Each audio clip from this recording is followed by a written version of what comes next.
to my channel.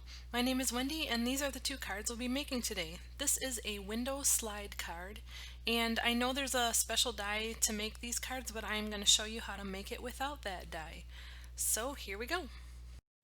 So to get started, we're going to need two panels that are 4 1/4 by 5 1/2, and then one smaller 3" by 5 1/2, and I just have an extra scrap there to cut letters out of. You're going to need a die that's about 3 by 4.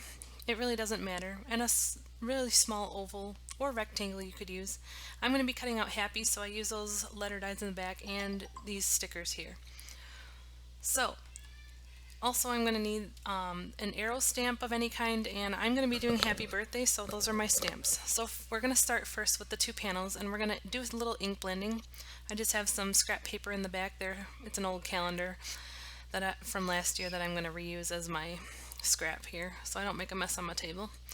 And I just picked out a few colors that I like. You're going to use one of them for the background piece, so whatever color you want to see when you open up the window, that's what you want to do the first panel with. So I'm using this Twisted Citron, and it doesn't need to go all the way to edge because the frame will be covering the edges up. So I just pretty much try to get the most of the middle covered up there. And since I'm saying happy birthday, I'm gonna just stamp birthday here about 1/3 of the way from the bottom so that you can see it as you open up the card.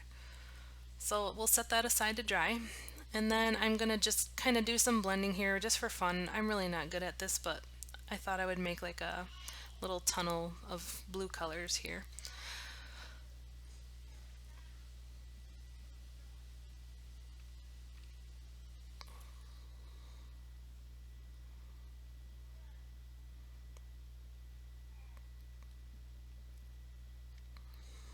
So there we have it. I'm going to just dry this real quick with my heat gun just so that it's nice and dry when I run it through my die cutting machine.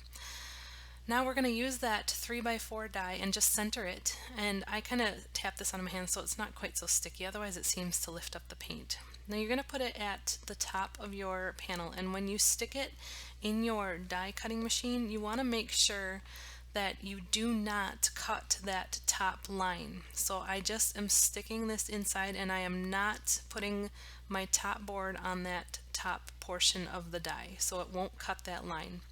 So I'm just lining this up. That way when I pull this out, hopefully I didn't cut too far and it cut all 3 sides and not the top side. Perfect, that's what I wanted. So I'm going to set that aside for now, and I am going to cut the notch at the top with my little oval die. You could use a rectangle or an oval here. This is just what I had, so I grabbed that. And you're just going to use that to cut a little notch out of the top so that you can grab the pull tab at the top of the card. Once that's done, set it aside, and I'm going to cut out the word happy from my alphabet letters, so I'm just going to do that real quick, and I'm going to color them. And all I'm going to do is line it up with a piece of post-it tape just to hang on to them so they stay nice and straight for where I want to glue them. So now I'm going to have them line them all up and put a piece of tape on and just set that aside for now because we still need to score the window on our panel. So that's what I'm going to do here. I'm just going to grab my scoreboard, and instead of using that fat tool at the top, I like to use my little Dollar Tree ball tipped scorer. But I'm going to make a line only between the 2 notches right there, and then one small, like 1/4 of an inch, and then try to eye up and do one more right in the middle, and only on the window, not on the edges. So once you have that done, fold the top line up, the middle one down, and the bottom one up. That is how it's going to work. This way you have a nice line to put the word on if you're going to do that, or any other shape. You could do any shape here. You could have put the birthday cake here if I had wanted to, but I just thought this would look kind of cool with the letters standing up.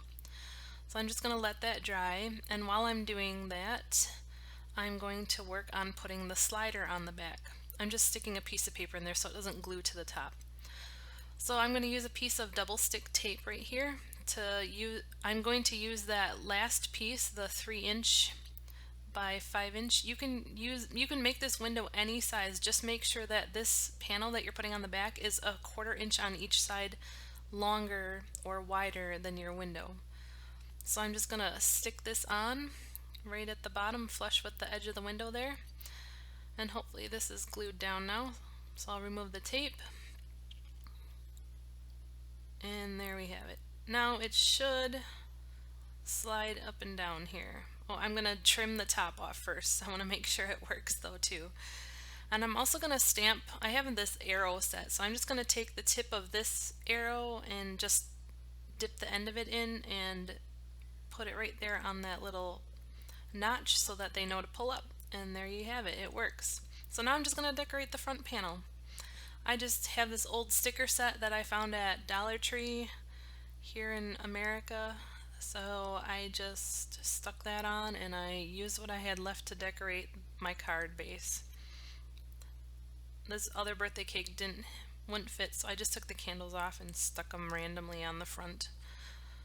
Thought that would be fun. At least I'm using most of the sticker, right?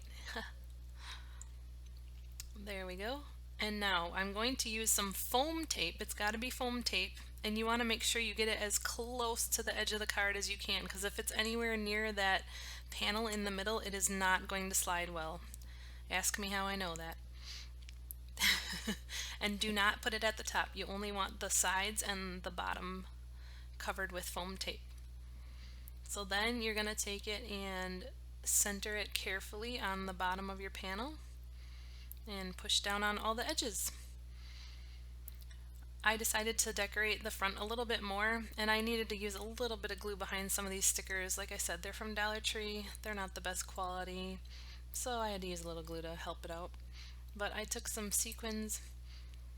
Oh, I couldn't get that one to flip over. There we go. And just stuck them randomly to the card. Thought it would make it a little bit more sparkly. So I'll just quickly clean up here, and I'm making sure all my stickers are stuck down all the way. And this is pretty much finished. I just wanted to show you how it works, and also that there is enough space in here that if you wanted to stick some money in that little slot or a gift card maybe, there is room. You would just have to be careful, like it could fall out the top, but it won't fall out the side. So I think a gift card's a little more slippery, so it wouldn't ride up like that piece of paper is. But that is definitely an option for this card. See, it can come out the top right there. But anyways, I had a lot of fun making this card. I hope you find some inspiration from it. It was so fun and so easy, and I didn't need to buy the expensive die to do it. I hope you enjoyed this video, and if you liked it, give me a thumbs up, and if you'd like to see more videos like this, hit that subscribe button. Thank you so much, and have a great day. Bye!